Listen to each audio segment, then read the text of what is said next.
কবিতাটি পড়িনি না, কিন্তু আমার ছোট ভাই সুখদেব পড়ার সময় অনেকবার আবৃত্তি করতে শুনেছি। সত্যকে ডাকতে হয়।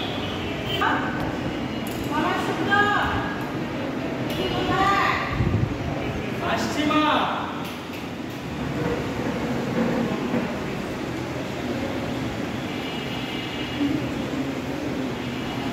প্রণাম মা। বলো মা, দেখছিলে কেন?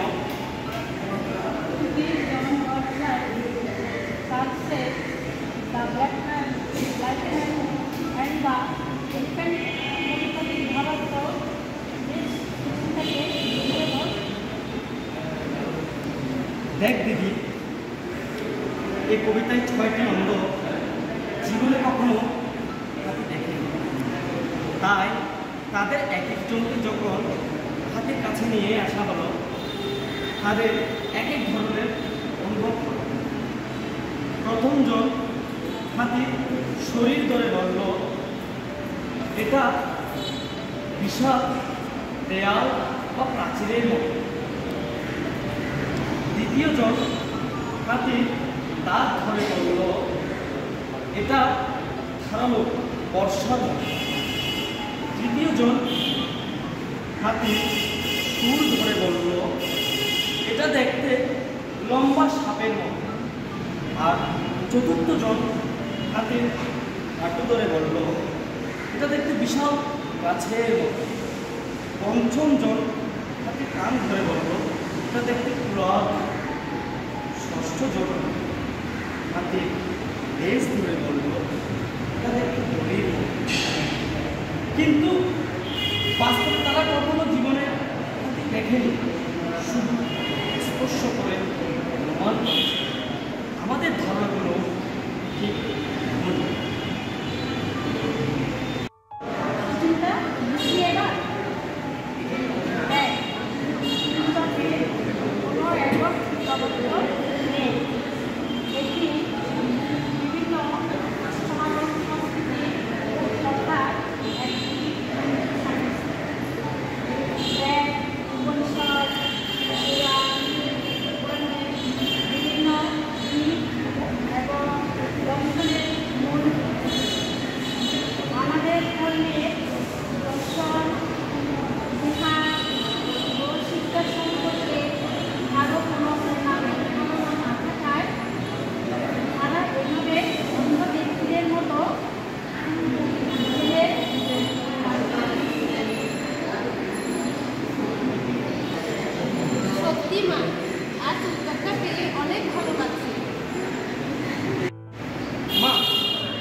আমিও বিষয়টা বুঝলাম, কিন্তু আমাদের সনাতন ধর্মের শাখা নিরাকার এবং বিভিন্ন মত বিষয়টা আমি এখনো সবাইকে বুঝিয়ে বলতে পারি না।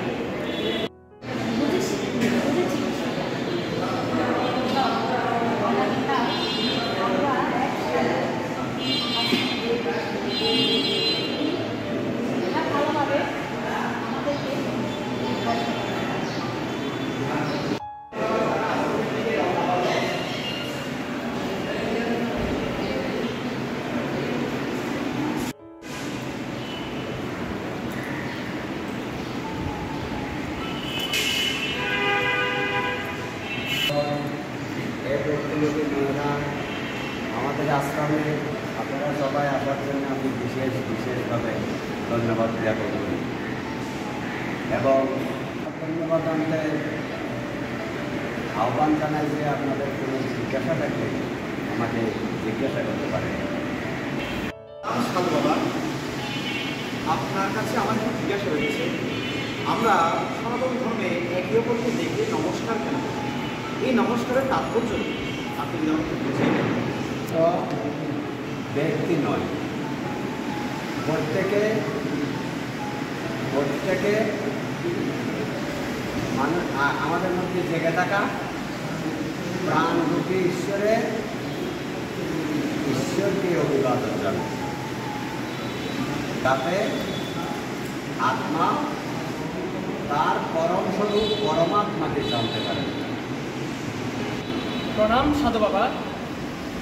আমার মনে ব্যাকুল ইচ্ছা, পরমাত্মা কি এই সম্পর্কে আমাকে ব্যাখ্যা করুন।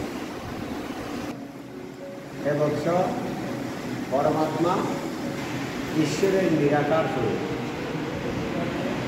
ও সকল শুদ্ধ আত্মার পরম আরাধ্য।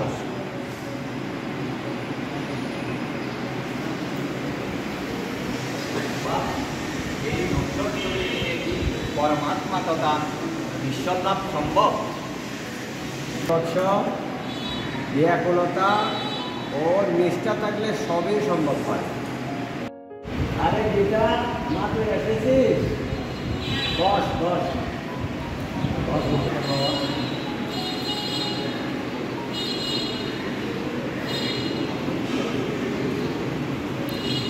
নাম গ্রহণ করবেন সাধু বাবা। আমাদের সনাতন ধর্মে এত মত পথ কেন? সাকার নিরাকার বিষয়টাকে একটু বুঝিয়ে বলবেন সাধু বাবা। এইটা হলাম বৎস। আচ্ছা, তুমি কি আমাকে কখনো আগে দেখেছ? না সাধু বাবা, মায়ের কাছে শুনে আমি দেখতে এসেছি। ও আচ্ছা, দেখার ব্যাকুলতা বা বাসনা যেটি ছিল অতি নিরাকার স্বরূপ, আর দেখার আনন্দটাই হলো সাকার স্বরূপ। বুঝতে পারলে? তাহলে আমরা মূর্তি পূজা করি কেন? সাকার উপাসনাই তো মূর্তি। আমাদের সনাতন সংস্কৃতিতে সাকার উপাসনাই কি একটি বৈচিত্র্যময় হিন্দু ধর্মের হিন্দু সংস্কৃতিতে শুদ্ধ প্রকৃতির পূজা করা হয়। এটা শুধু মূর্তি পূজা নয়, প্রকৃতির সাথে সাথে প্রকৃতিরও পূজা করা হয়। যেমন ধরুন ফুল, তুলসী, বিল্বপত্র, ফল জল, যাবতীয় উপাদানসমূহ মহাপ্রকৃতিকে আপন করে। প্রকৃতিকে পূজার মাধ্যমে মূলত আমরা প্রকৃতি প্রেমিক হয়ে উঠি। এর ফলে বিশ্বের সনাতন ধর্ম অবলম্বীরা শান্ত ও সভ্য সব ধর্মকে সম্মান ও শ্রদ্ধার চোখে দেখে। কি লাভ হয় সাধু বাবা? আমরা বিশ্ব প্রকৃতি ভারসাম্য রক্ষা করতে চলতে পারি। আমরা বিশ্ব প্রকৃতির ভারসাম্য রক্ষা করে চলতে পারি। মনে অদম্য সাহস করলে ও উপনিষদে সহচরে সপ্তমশী, অর্থাৎ তুমি সে যার কাছে এই বিশ্বময় মহাপ্রকৃতি সব কিছু সবসময় আনন্দময় ও বিশ্ব পরিজন হয়ে ওঠে। অনেক কিছুর সমাধান পেলাম সাধু বাবা। ঈশ্বর সকলের মঙ্গল করুন। এবার আমরা বিশ্ব প্রকৃতির মঙ্গলার্থে ধ্যান করি।